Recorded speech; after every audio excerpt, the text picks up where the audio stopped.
It's the Holy Hour, the bi-weekly all-cure podcast. Welcome to the show, everybody. I'm Gavin, and I hope you're doing well out there. We have a wonderful episode coming up for you guys this evening. We are finally doing it. We're diving into the Curepedia by Simon Price. It's a new A to Z encyclopedia of the cure that came out last December. I'm sure you've been seeing pictures of it all over the internet, and no doubt if you're listening to a Cure podcast, you probably have your copy sitting right next to you right now. So we didn't want to let too much time pass before giving our initial thoughts on this wonderful book. It's packed full of Cure history, tidbits, fun facts, the whole works. Simon Price was clearly up for the job, as you can tell that he's a genuine Cure fan, and we all know an established music journalist that definitely knows his shit, having written for the Melody Maker for 9 years during the 90s, which was definitely my era of reading Melody Maker and NME and such. He landed this gig after the roaring success of his first book, Everything, a book about the manic street preachers, and no doubt dug in super deep for this book, giving it all the love and dedication to the project that it requires. So yeah, after you read this thing, you probably won't even need little old me babbling about all these topics anymore. You can just flip to that section in the book and be good to go. But I'm not going to say goodbye just yet, because there's always more Cure talk to be had. And why not start right now with this book? This episode, I'm joined by two super rad Cure fans, listeners and Patreon members of this show, Tania and Francisco. Both have contributed to the Holy Hour in the past and were absolute joys to talk to. We kind of dove headfirst into this Curepedia right off the bat here, hence this little pre-recorded intro that I wanted to set it up with. But yeah, it's hard not to get overly excited when the new Cure book comes out. So what do you say? Grab your copy, and when you hear the chime, turn the page. Let's begin.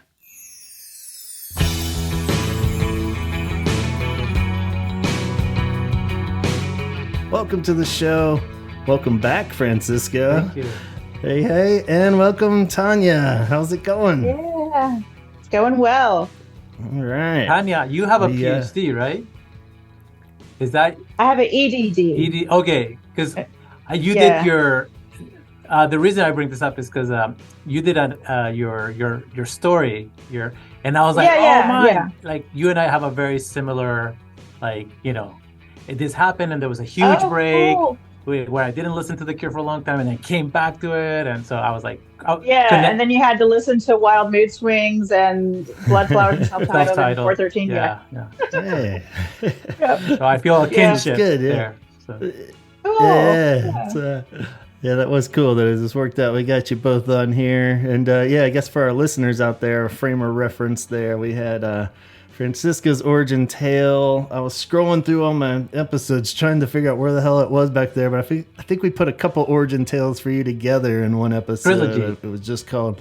So yeah. So and then we had the trilogy talk there. And, San Diego show. Okay, yeah. So you've been on quite a few times in various forms there, and Tania we just had on recently.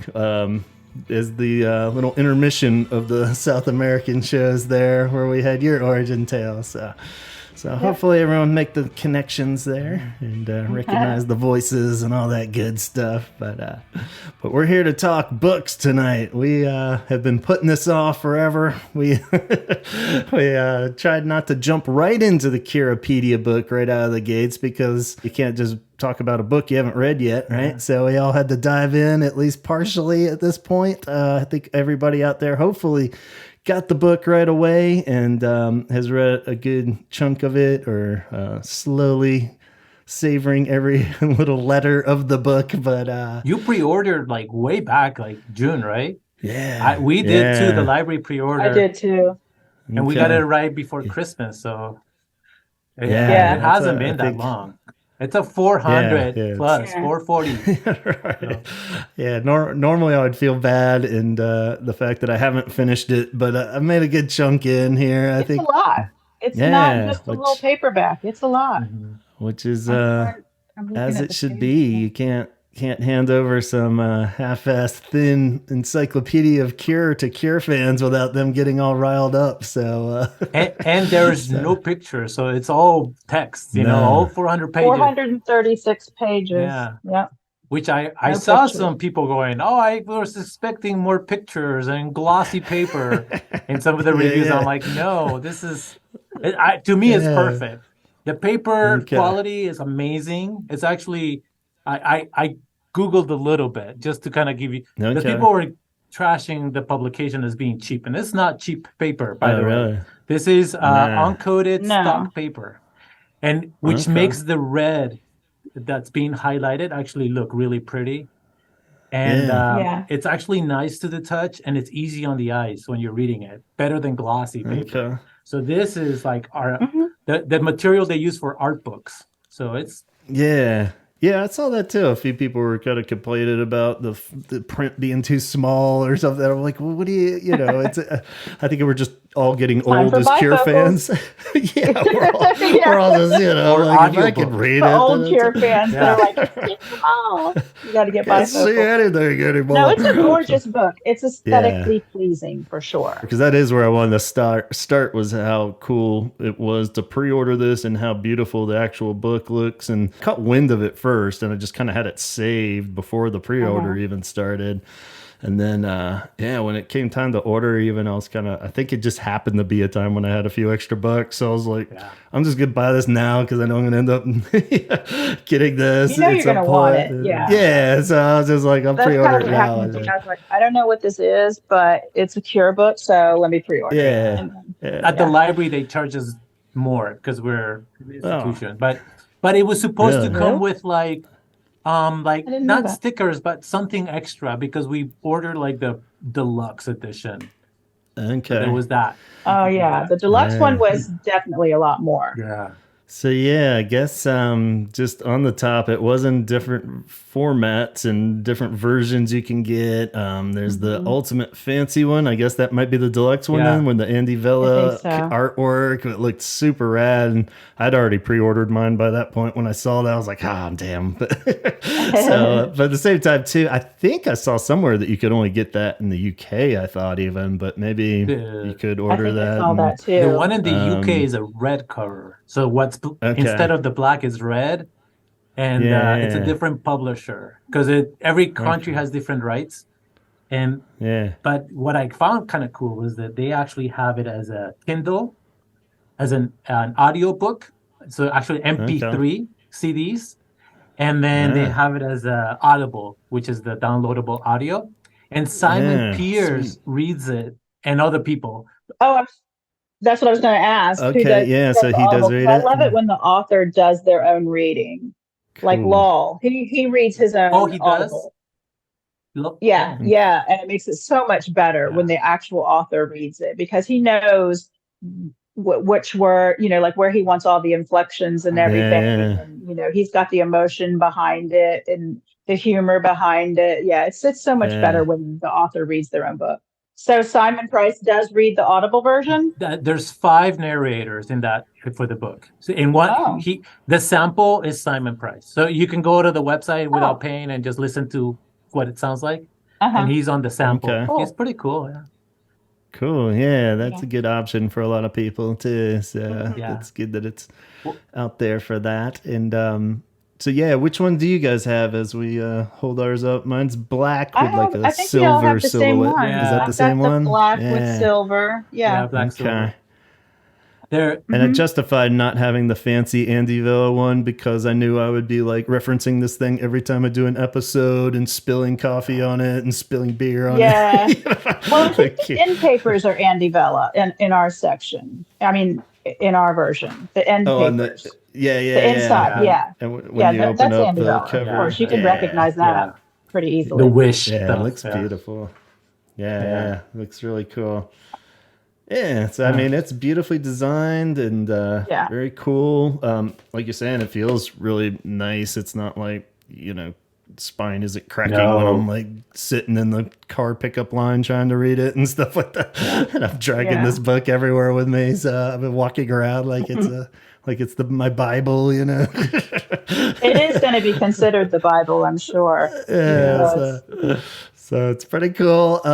You know, and I guess just on the top of that, you know, it's a lot to take on, you know, a Cure book like this, in the sense that it's not written like a story, like a biography. And that was some of the comments on Amazon were like, I was expecting pictures and I was expecting a story, but it's literally A to Z. No. So sometimes you're like, you know, you're talking about something that just happened, like at the concerts, you know, and then he goes back to like 1979.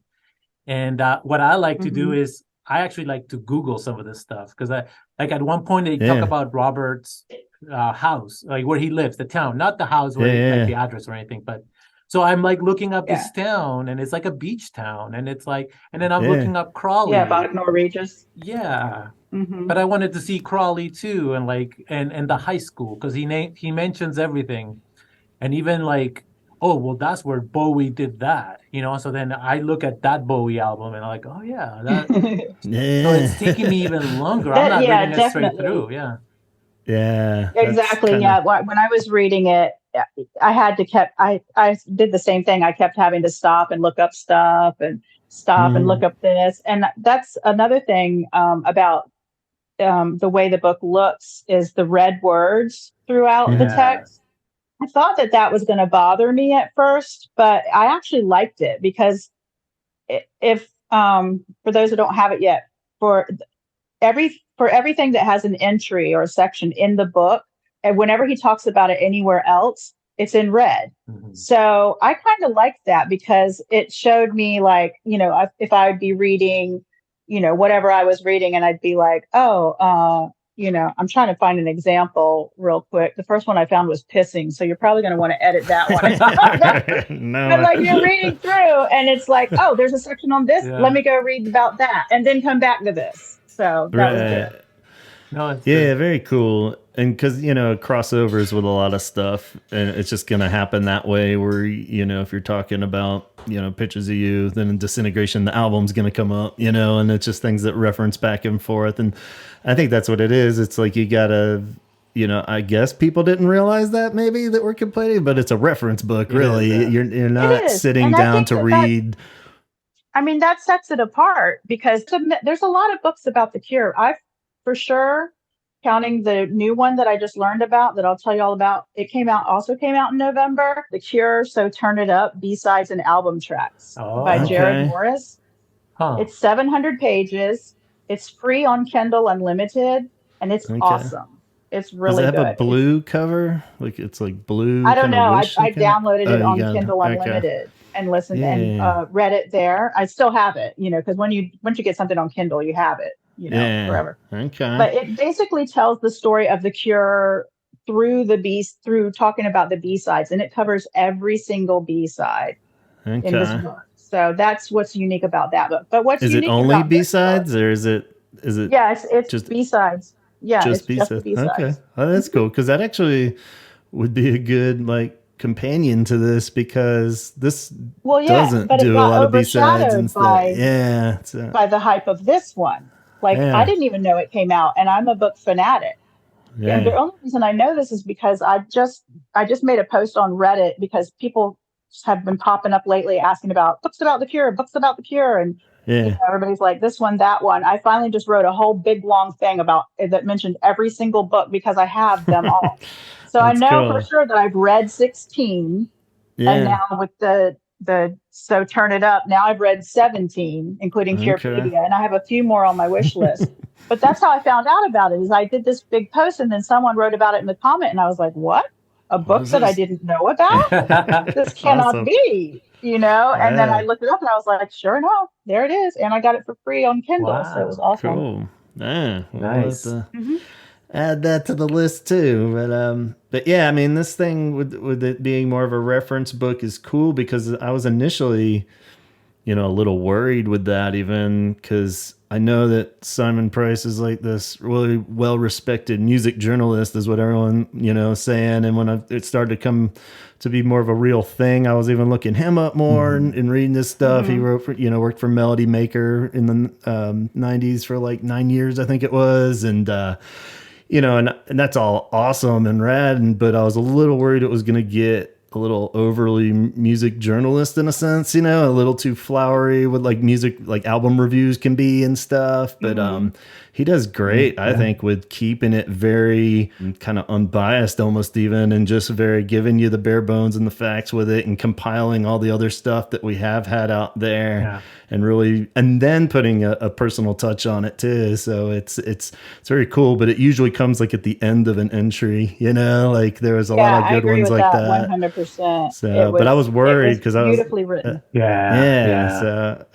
I think and that's a huge part of it. If you're going to dive into some kind of semi-reference, this many pages kind of thing, you can't have it be like a real, just painful trudging through this book.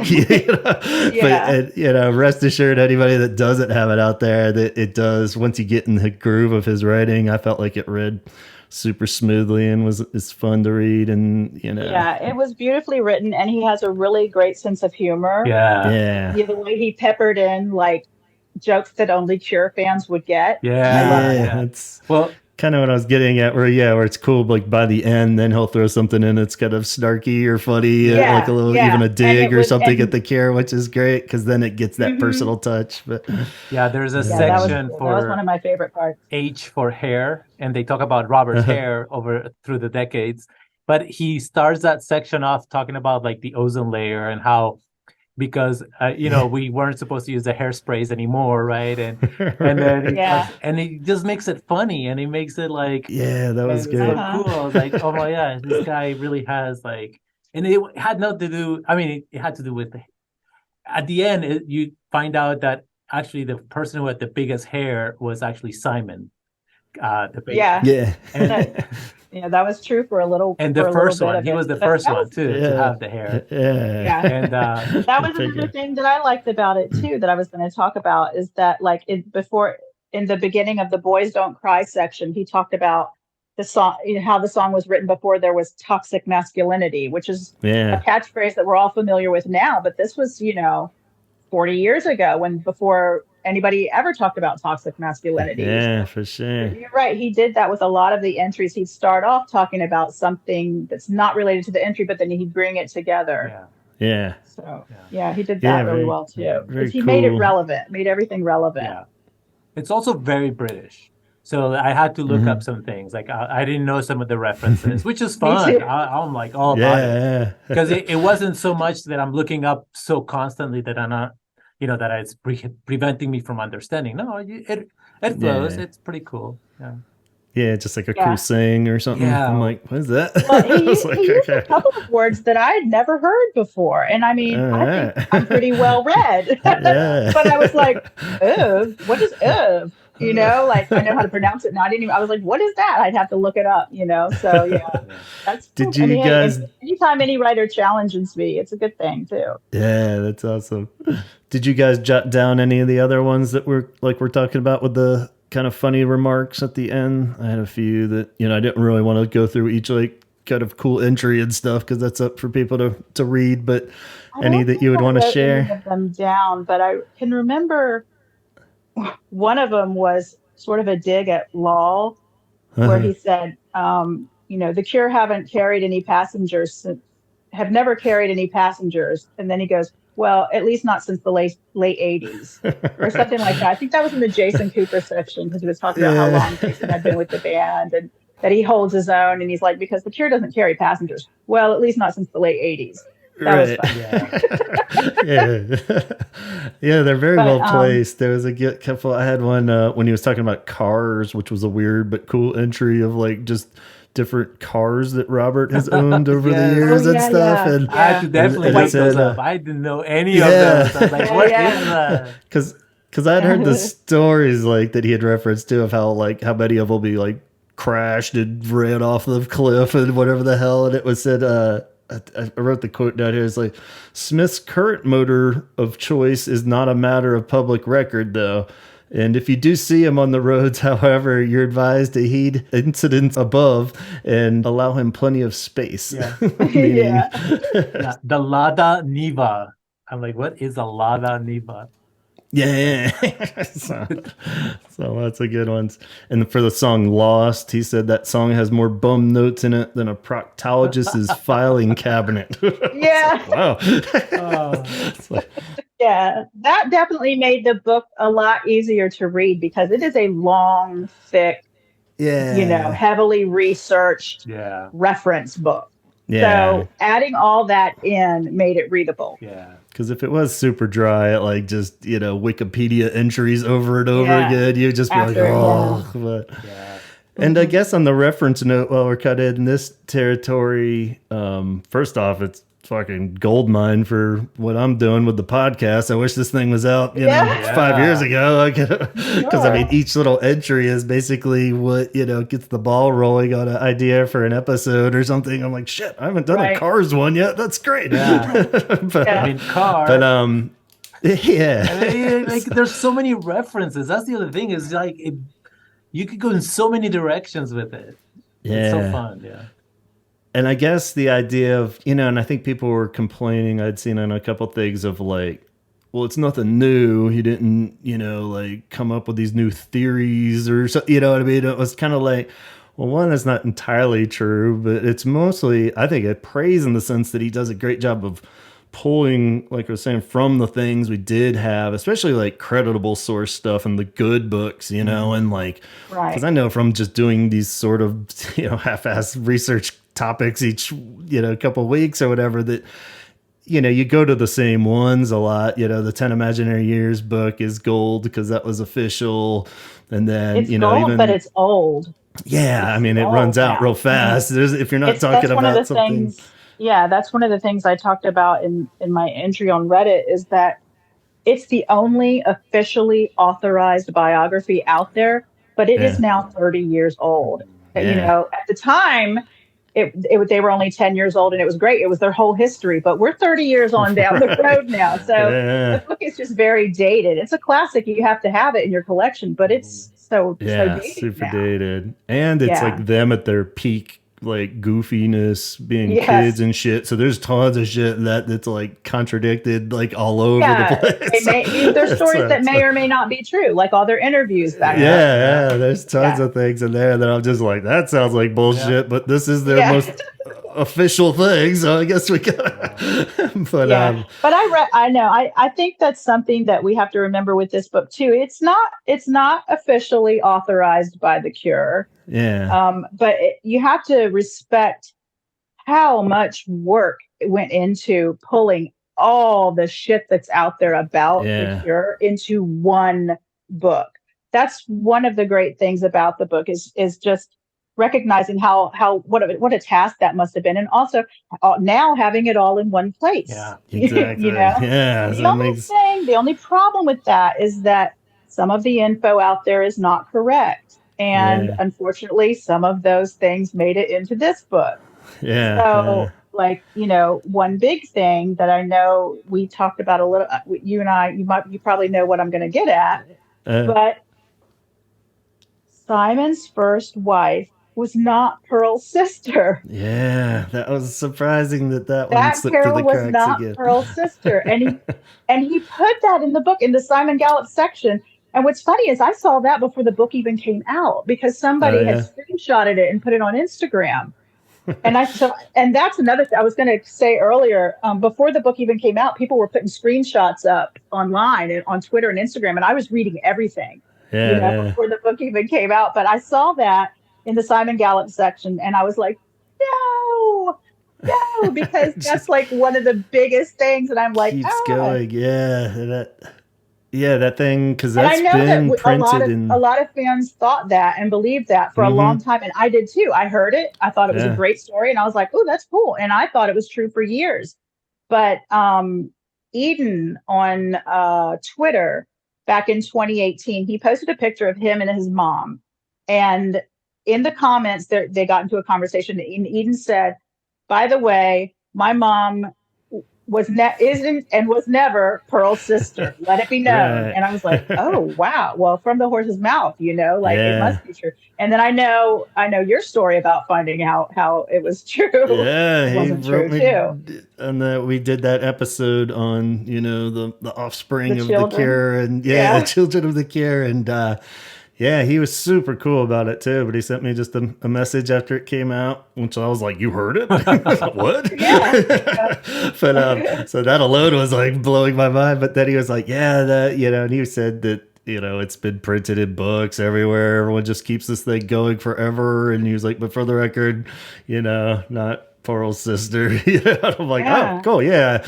Because it did seem like a little too much, with like Robert's sister. And, I was just like, how the hell are they all connected like this? And, so, yeah. So that's one thing that's in the book that's definitely not true. So, yeah. So yeah, definitely a few little things. Like we were saying, Simon Price, the author, has even been really vocal and cool about that, saying, in interviews that I have seen with him about this, or he's like, there's definitely going to be some things the Cure fans are going to call me out on, or just bring to awareness. He got a couple of lyrics wrong too. Like when he was talking about a few hours after this, he said into the busy night. It's the fizzy night. Not the busy night. Okay. And then he printed some lyrics from The Kiss, and he wrote, "Get your fucking face out of my head." And it's "Get your fucking voice out of my head." Yeah. So there are a couple little things like that. The only really big one to me was the Simon's first wife. Yeah. And even that's understandable because it has been that's true. Printed in so many other things that if he read those as the reference, then it it's an understandable. I made, like you said, we all made the same mistake, but just sucks because this was such a definitive thing that it could have been like kill the rumor. People are going to consider this the Bible of the Cure. So the editor, where's the fucking editor? Where's the you failed them. And there's another thing. There's another thing though. One last thing that bothers me is. He says the last line of Disintegration is, "I'll never lose this pain." What do you guys think the last line of the song Untitled is? I'll never lose this pain. Never dream of you again. So wouldn't you say that the last line of Disintegration is "Never dream of you again"? Yeah. But he says I'll never lose this pain. So in the Disintegration section, he's like, it starts off with, "I think it's dark and it feels like rain," and ends with, "I'll never lose this pain." And I see the point he's trying to make about the album, Disintegration. I see the point he's trying to make, but to me, that's incorrect. That's not the last line. The last line is "Never dream of you again." But that's the end of my nitpickiness. That's still, I could see how he was picking certain lyrics to kind of make the point, because the entries are. That's what I'm saying. I see the point he was trying to make, but I still think it's incorrect. You should have said the almost last line. Almost last, the penultimate line. Not too bad. I mean, considering how many 400 some pages. Exactly. I mean, obviously, there's way more accurate than non-accurate. But I'm a research nerd, so there's the inaccuracies are going to stick out to me and bug the shit out of me. I'd like to know how the process was, to get it all the way it is. That's a huge credit to him too, of just the sources, like we were saying, of what he did dig into, and you can tell he really went into all those old interviews and stuff in particular, which would be real hard because you're like one deciphering Robert. Maybe he can understand him a little better, but two, it's just these kind of like digging through all those must have taken forever. And I think it took him a few years to write. Yeah, but I remember listening to an interview with him just recently, a few weeks ago, I guess, on YouTube, where he talked about it wasn't he wasn't even thinking about writing a book on the Cure. His publisher came to him and asked him to write a book about the Cure, and then that's what got it on his radar. Wow. Cool. So he's a really big fan. You can tell in his writing. Even though, it wasn't his idea, it was kind of put to him by the publisher. once he took that on, he really took it on. And did such an amazing job with it. It's pretty incredible. And worth noting too, to praise on both sides of almost the most referenced one I feel like I've come across so far is how much he uses curenews.net. And that's awesome because that is probably next to the 10 Imaginary board. Yeah, that's like right from them, which is good and bad if it's coming right from the Cure in the sense of whatever the hell he's talking about on half of them. Oh my gosh. It's like Robert in interviews, he could never tell the truth. Exactly. So I mean, he does say the meaning of every Cure song, but it's one of those deals. But he does a great job of pulling from those because Cure News is amazing and awesome in the sense that they preserved it pretty much the way they came out and such. But it can be a bit tough to dig back into the Cure News files and stuff. I've even just for episodes wanted to go, dig into a topic, but it's kind of they're more archived in the sense of how the newsletters came out, not so much if I want to talk about Catch, or something, I can't just like punch in on a search or anything as far as so it's a little and tough. That's one thing about this book, it doesn't have an index either. That was gonna be one of my slight complaints was but, there's no index for being a reference book. There's no friggin' index. You have to thumb through and know exactly what and hope what you're looking for is in there under its own name. Because I'm really into Mary. Any kind of info I can get on Mary, I'm just so intrigued by her, And so when I got the book, I immediately started looking, going straight for things that I knew I wanted to read about. So I went to the P's to look up Poole, Mary. Mm-hmm. It's not there. So I was like, okay, well, maybe you put her under Mary Poole Smith. So I go to the S's to look up Smith, Mary. It's not there. I was like, did he not write about Mary in this book? But he puts her under in the M's just under Mary. That's it. Just Mary. Huh. We all know who Mary, and he's right. That's all you need. Mary. Okay. We know who you're talking about. So, but there's no index. So that it's going to make it hard to look things up. You got to thumb through the book. It's or like where you look up one word and it tells you every page that is in. So or even just the list of the things he used in red. I wanted.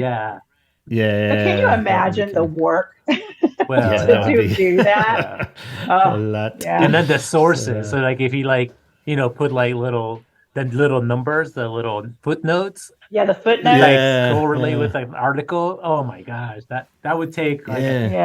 Surprised he didn't have to do that though. I wonder if in a sense. I am too, but I've read so many books. I mean, like I said, I've read 17 now books about the Cure, and some are, totally trashy, unauthorized biographies.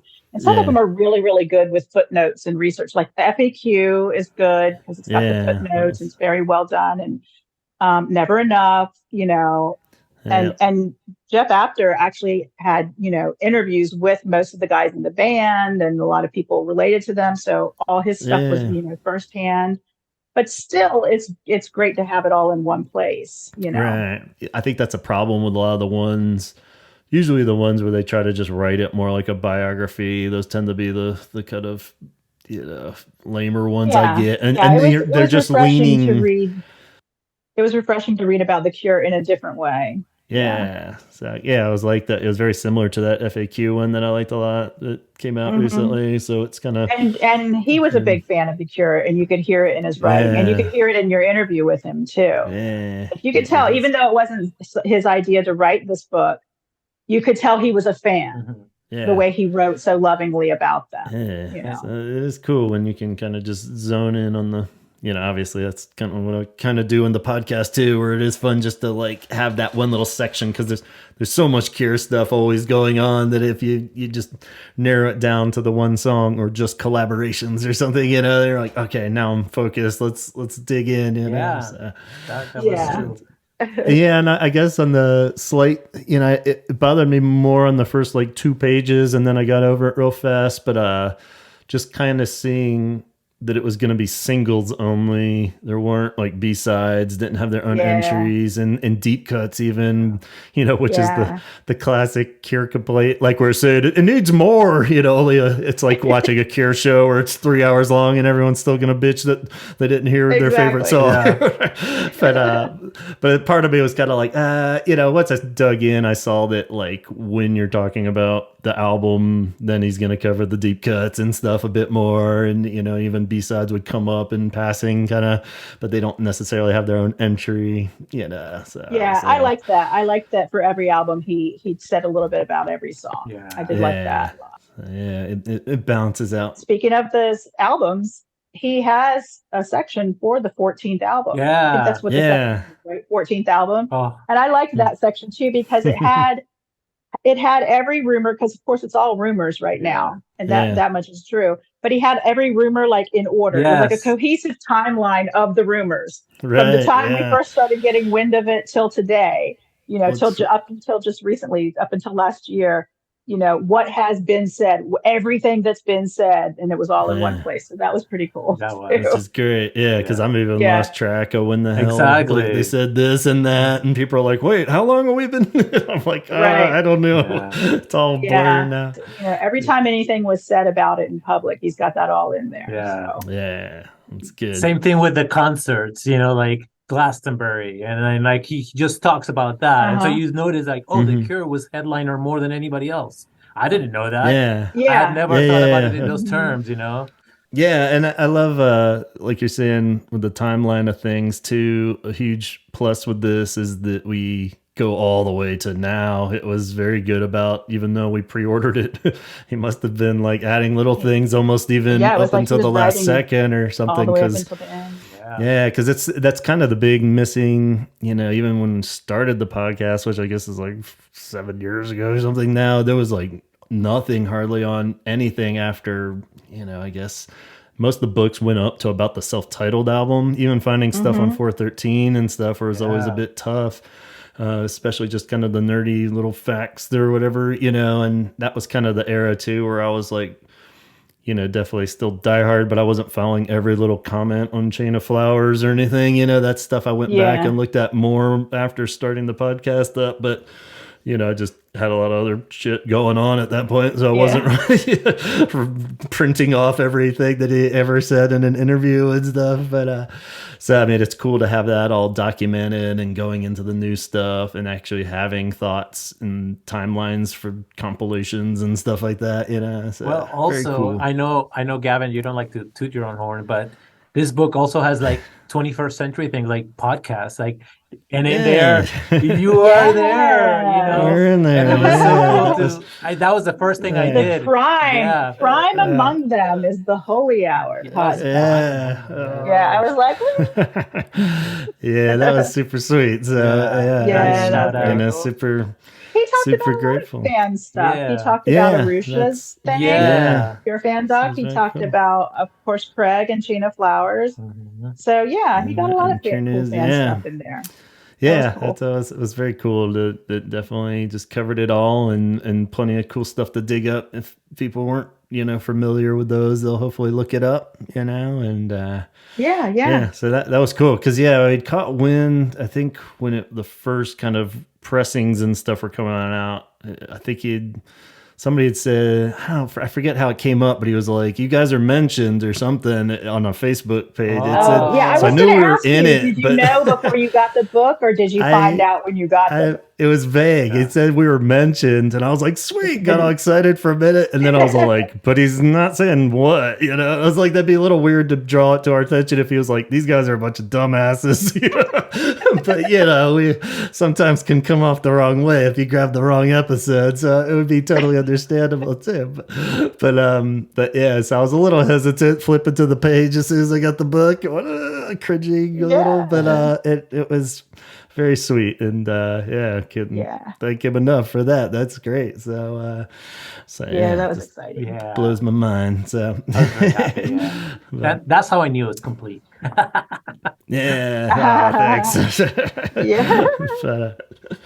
But I mean, a lot of just cool things like that, and I'm looking forward to digging into them. Like I said, there's tons of little things that are already sparking episode ideas, so I'm going to be citing this guy for the rest of my life here in this. Have to put my own little footnotes of courtesy of Curepedia, but yeah, I mean, it's great for those kind of things because, like I said, the entries feel like little episode synopsis almost, or something. Or I'm just like, oh yeah, Bunny Lake. I gotta do an episode on Bunny Lake. I was just getting ready to say that. Just getting ready to say the Bunny Lake section was really good too. I got like a whole cold case file right now that I'm writing. I've been looking up other shit I found. I'm like finding all kinds of weird crap on Reddit and people.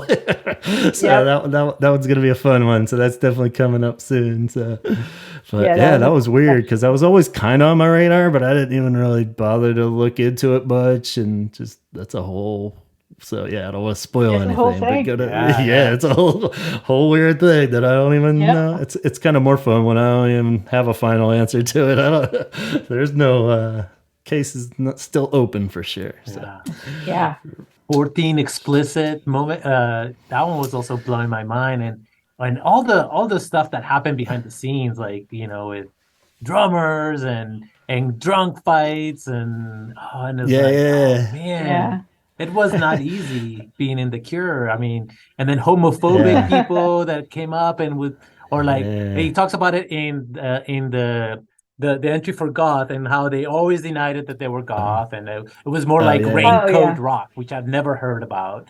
And then raincoat rock, raincoat rock, aka goth, right? And how it's just all these little things, those little tidbits. It was just so I like the way it was written. Really, it like sparked my imagination, and like was thinking back of back in the time and the covers and this and the looks, and I was like, oh, there's so much to it. Andy Anderson or Andy. And the whole thing there, and the racist things that happen in France, and the violence in Mexico. Well, was it Mexico? No, Argentina.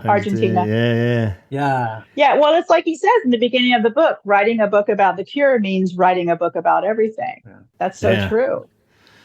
It's true. And it's super cool in the sense that, like we're saying, compiling all these different little stories that. A lot of times even I read it at one point, but you just kind of forget it, or, and then you reread it and you're like, oh yeah, that was a thing. And that's super cool. And then, we all as Gear Feds, even if you know the story, it's fun to read it again. I've read a lot of these billions of times in every book. It's in there, but like you get a slightly different twist on it. You get to kind of picture it a little different in each time, and it's just something that never gets old when you obsess over the band, I guess.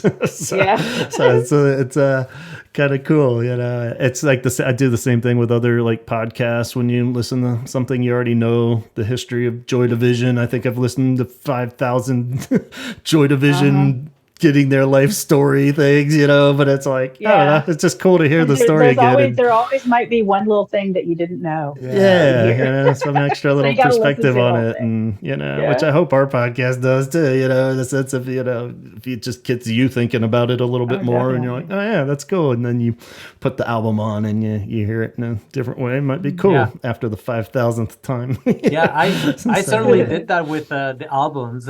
They would talk about a certain album, and I put it on for a little bit, or just play it in the background while I was reading the chapter, and just made it just that more immersive. It gets you pumped up for it. Or another thing we do as like book nerds is that we'll read the book, and then it's kind of like the movie. We'll listen to the book in audio, and then and because it is like the person who wrote it or somebody with an accent, a British accent, it comes out differently. And and you're like, I didn't get that part the first read through, but that's what I was getting at. Like cool. Even though I have it and I've read it, I'm now going to get the Audible because Simon reads it, and you do it takes on a life of its own. Like Law's books, the first Cured I got on Audible first, and then once I got it on Audible, I was like, oh, I need the copy of this. So then I got the copy on Kindle because I like getting books on Kindle because you can highlight and bookmark and reference and type in a search if you just want to search for one thing. How many times did they talk about Lydia Lunch? So you put in Lydia Lunch and you can read every single thing about her that like stuff like that. So you have to have them on all formats. If it's a really, really, really good book, You have to have the hard copy, the Audible, and the Kindle. That's your answer for this book. You could Nerds. just get it as a Kindle and then do all the like the keyword Highlighting your. searches, so you can see where it's. Yeah, Have that your is index true. in Yeah. there. Ah, That yeah. is true. Yeah, that's I a didn't cool even think of that. Yeah. feature. Yeah, Yeah, maybe. You yeah. can have your own. You can do screenshots and then you can just print them out, and it could be part of the glossary and slash. Yeah. Oh. Then reprint every page out and then staple it together. Yeah.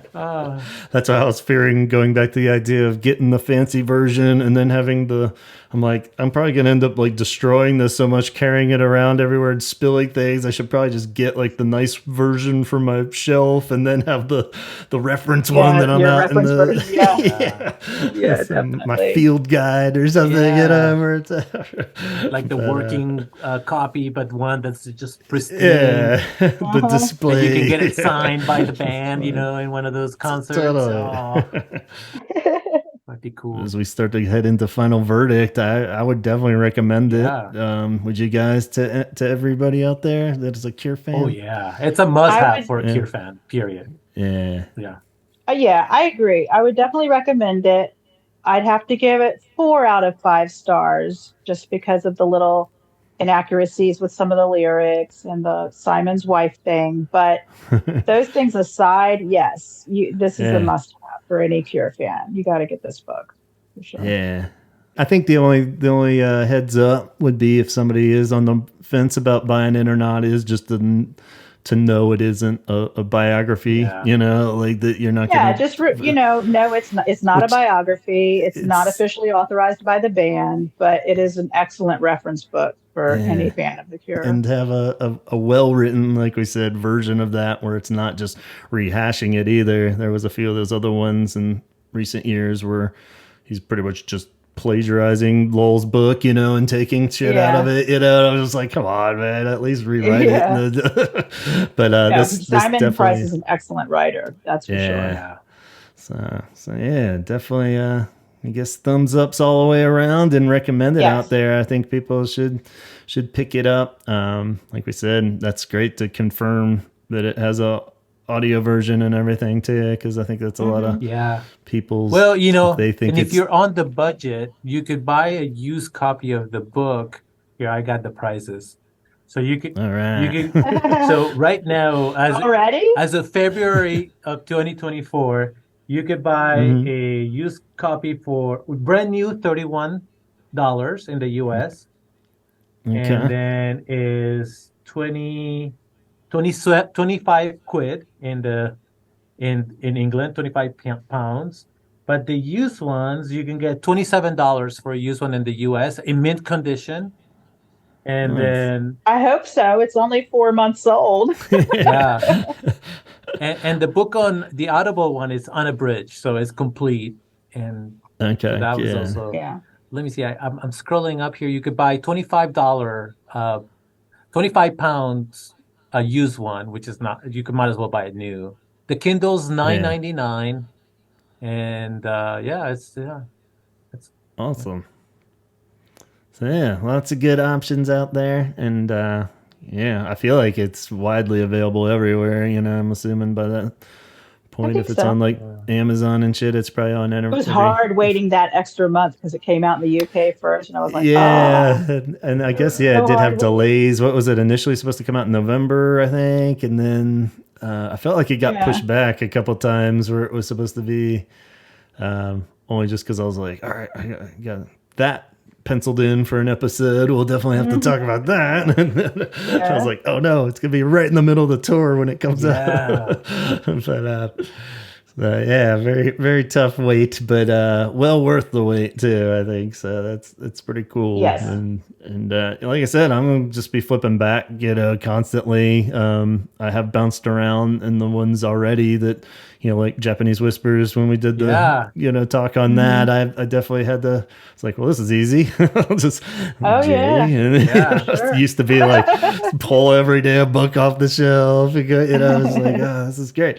So very cool, and sections will get revisited constantly. So I like that idea where it's not just something where even Lowell's book, I liked it a lot, it was cool, but then I'm kind of like, well, I don't really want to reread it. I do want to get the Audible version now because I haven't listened to him reading it. Would be a cool way to revisit it without actually just sitting down and rereading it. Cured and Goth. I haven't read the Goth one. Have you read that one? We have it. Yeah, of course. Yeah. I like that one too. It was very good. Okay, cool. Yeah, I'll have to check that out too. That'd be a good one for the Audible. Yeah, there's a bit. Oh gosh, you really do need to read that, Gavin. Yeah. There's a section on the Cure where he talks about things that haven't been out there up until now. That's what got me, like little things about, recording a certain song, or like, how the song All Cats Are Gray came together. He actually has a picture in the book of the song was originally called Caves, it looks like, and handwritten lyrics before it, morphed into All Cats Are Gray, stuff like that. Like very good section on the Cure with stuff that's like, if you're a Cure fan, like we've said, you read the same thing over and over, the same stuff is out there. Yeah. There was a lot of new things that I was like, oh my gosh, this is gold. Cool. Yeah, for some reason I thought maybe he was going to back off of Cure stuff on it and wouldn't get his Cure heavy in it. So I was going chapter on the Cure that's cool. Yeah, there's a whole chapter on the Cure that is amazing. Awesome. Well, amazing stuff in there. Yeah, and this book can draw you in for like 5 minutes, or it can draw you out for hours. It just depends, Yeah. I've not read a book like this, to be honest. I usually read. Cool. I read a lot of books every year, and this one's very unique. And maybe it's because of the way I feel about the band, Yeah. But, it's hard to say how many other bands I would care about. I will admit, so I can hear people turning off the podcast right now, but I did enjoy the Mazapedia a few years back. So that one was really well done too. Written by another Simon. I forget what his last name was, but a different Simon. Right. I heard that. But that was cool because, it was the same kind of deal where you could kind of just pop around whatever got your interest. It was songs and, with like Morrissey and Smiths, a lot of it's movie references and stuff. So that was kind of cool. So just a lot of reference stuff. But that one was really well done too. But I can't really imagine too many bands where I'd really want to read every fucking letter. Yeah, but I don't think there is another band where I would want to.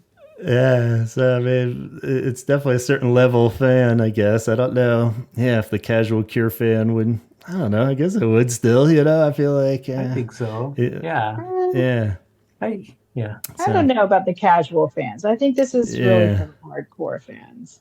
I mean, you have to have a certain level of interest in the band to read this book, because it's not just a quick little paperback, it's pretty in depth. Yeah. Well, I guess as a kid too, I remember a fun thing. I went through years of, like most music fans probably, where you would kind of be into some band and then get like their biography, even if it was just a straight up written biography.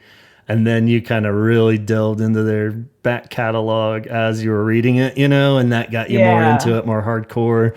So something like this for the casual Cure fan, that was like somebody that just really wants to, nerd out, That's true. I can see if someone had just a little bit of interest, how this book would like take them further into it. Yeah, really open the doors. It'd sort of be the guideposts for more that they would want to know. Yeah, like what matters and funny little references and stuff. And then all of a sudden they're an expert by the end of the book. So people are going to be calling me out on everything now. It's like, actually, page 310 says that. I'll be like, oh shit, you got me. Yeah.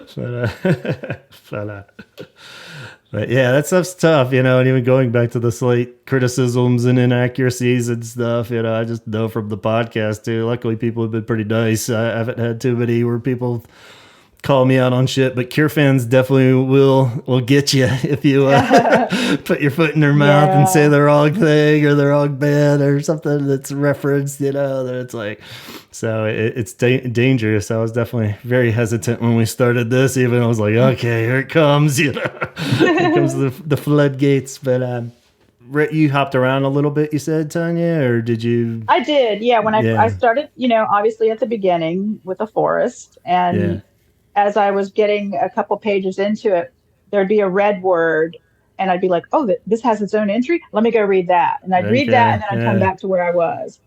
So yeah. Cool. Well, actually, when I first got it, I was looking for specific things to read, and Yeah. then once I got into the reading, the red words would make me jump around too. So yeah, I didn't read it cover to cover. I definitely jumped around.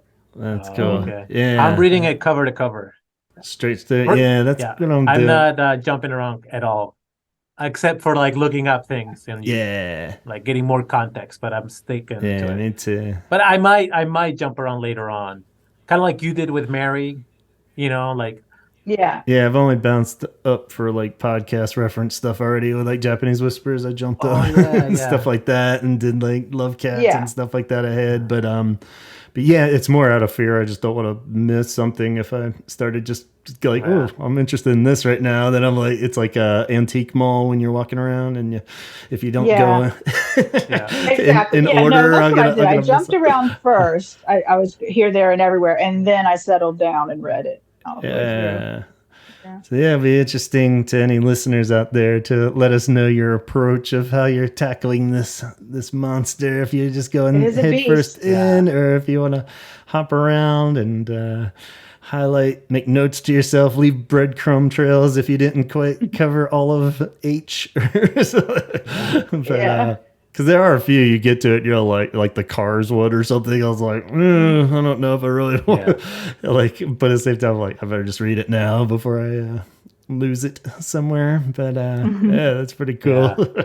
Well, like the whole, you just get so much like backstory, like the Flexi Pop. I never knew that was from a magazine. Like I just thought it was a type of LP that was out there. I know it's a magazine. And then. Yeah, you get. I knew that. I knew that story. I knew that the Flexi Pop version with Steve Severin came out first. Yeah, and then they write the song together, and they're kind of like drunk, and it's just, and then they make it a little bit better later on. But yeah, I knew what Flexi Pop was, but remember me messaging you, Gavin? What is this Robert's Diary and Liberation? I can't find it anywhere. Do you know what this is? That's something I did not know about. Yeah, me neither. He kept mentioning it in all kinds of different entries, referencing Robert's Diary and Liberation. Robert's Diary and Liberation. I was like, what the fuck is this? It drove me crazy.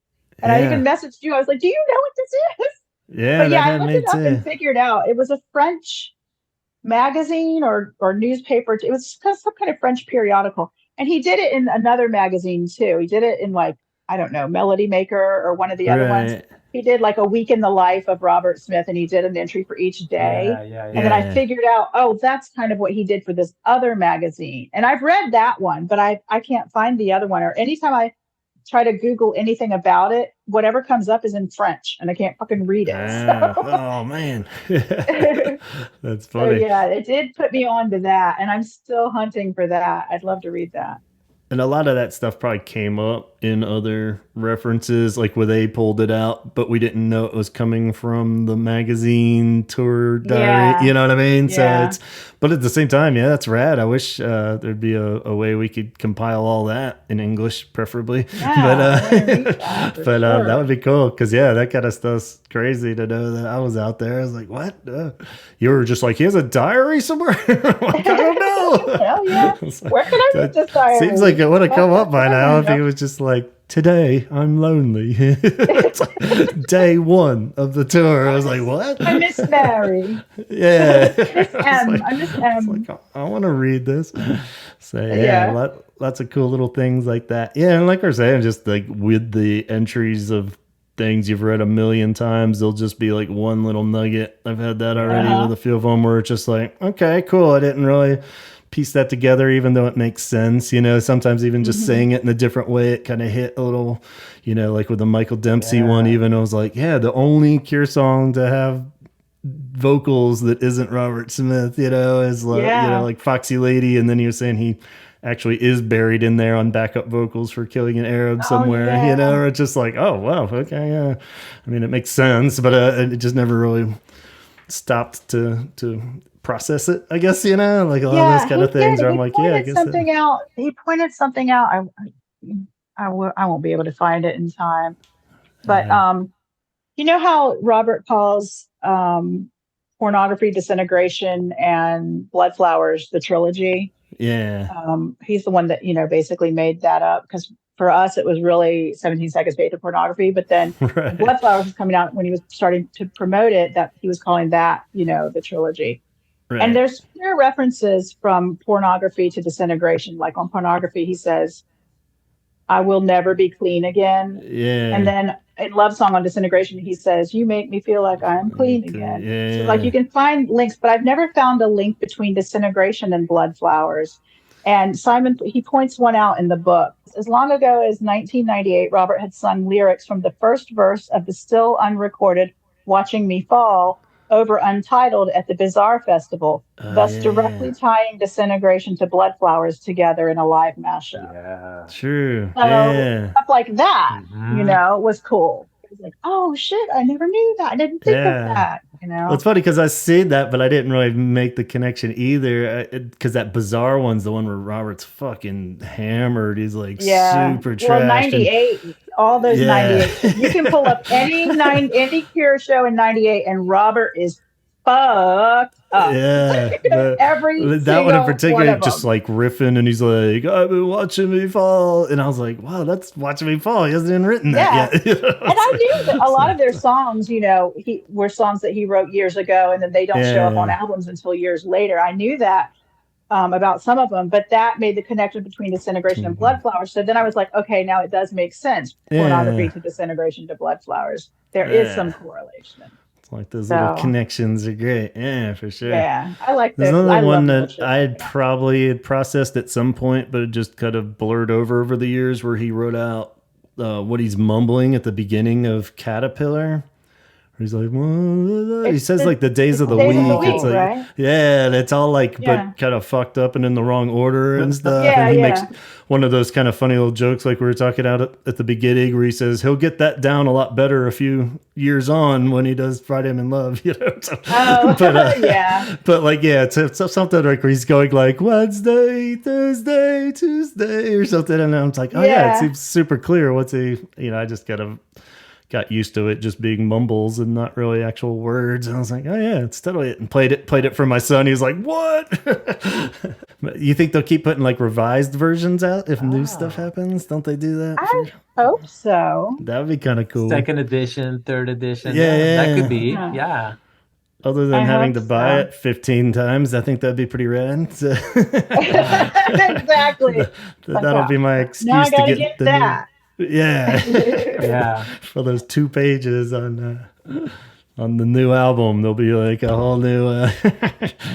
We'll see. Yeah. But I guess I'll let you guys go there, and I hope everybody got a thorough review. And we're saying go for it. So if anybody was on the fence, get off it and go buy this book. I think you'll love it. I'd love to hear other people's opinions. But in the future, when people write like YouTube comments, like talking about something you got, they need to cite this book and the page to back up their claim. It's gonna be a thing. Very true. In obscure circles. Everybody has to do their homework too if they're gonna talk shit. You need to know where it was. Exactly. Fair enough. Myself included. Cool. Well, thank you guys so much for joining me and talking about this. This has been awesome. And thank you, Gavin. It was fun. Thank you, Gavin. And great. I love to talk books with anybody, and talking Cure books is the best. Cool. Yeah, well, maybe I'll have to track down that other new one you found, the B-Sides book, and maybe we'll have you back for that one too, if you're up for it. Yeah. Cool. Anytime. And just in general, and great to see you, Francisco. Glad you're doing well out there. Yeah. And, we'll catch you guys soon, and everybody out there, go pick up a book, let us know what you think, and talk hard. Awesome.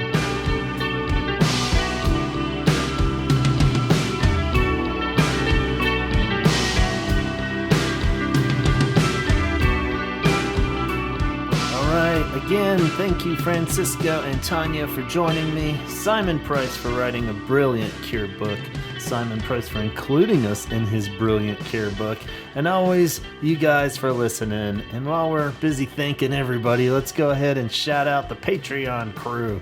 Donna, Craig, Jeff Hilton, Jeff Cortland Jones, Sue, Ben, John, Alan, Allison, Dion, Namicio, Matt, Danny, Coulter, Matt Ford, Tom Johnson, Tom Burns, Letty, John Roberts, Francisco, Jason, Craig Bellinger, Amber, Nicholas, Arno, Chad, and Tania again. Tania is not only a blast to talk to, but she also helps out and helps start up 988lifeline.org, a suicide and crisis hotline that has over 200 crisis call centers located all over the country, available 24/7, offering free and confidential support for people in distress and numerous prevention and crisis resources. If you or anyone out there is in need, please don't hesitate to reach out. You can call or talk online, 988lifeline.org.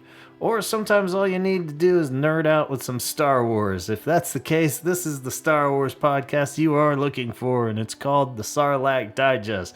Our buddy Scott Kruger and his High Council go live every Wednesday evening, 8 p.m. Pacific time, on YouTube or Facebook, or you can catch the replays everywhere you listen to podcasts. They cover all your Star Wars updates, rumors from week to week, and always provide a good time, even in a galaxy far, far away. Tim is part of New Waterloo, a company that owns and operates 5 lovely hotels all across the U.S. Enjoy a relaxing stay at the South Congress Hotel in Austin, Texas, the Waymore's Guest House in Nashville, Tennessee, the Revival in Baltimore, Maryland, El Capitan in Merced, California, and coming later this year, the Albert in Fredericksburg, Texas. Dana is a motion designer and animator ready to help out your business or project. You can check out her work at graphics.tv, that's graphics with an X, .tv, and you will no doubt be convinced she's got what your project needs.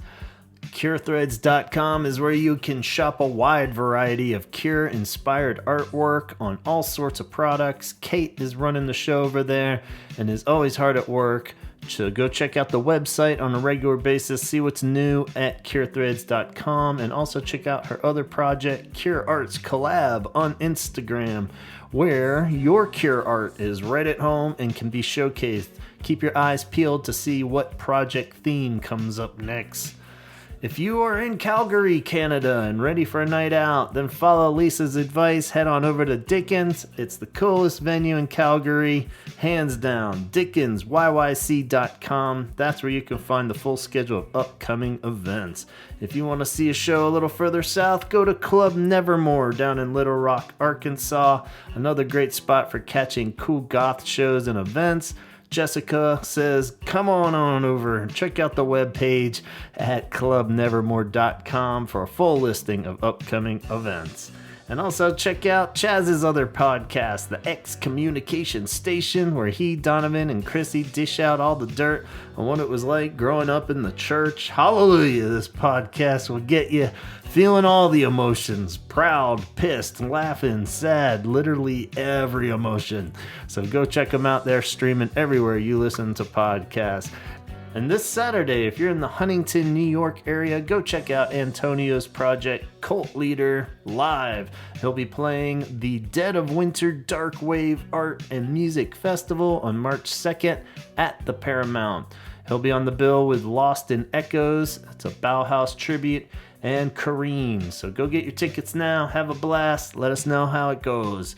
As for us, we'll be back in 2 weeks with the results of that Cure Awards voting that you guys so wonderfully participated in. Thank you so much. The results are off the charts, and lots of good surprises in there that I can't wait to share with you. So come on back around. Be sure to subscribe. Check out our YouTube and Facebook page and Instagram, or just email me directly at gavinconnor@gmail.com if you have any questions. Otherwise, time to go pick up that tux from the dry cleaners, and we'll see you back at the ceremony. Talk hard.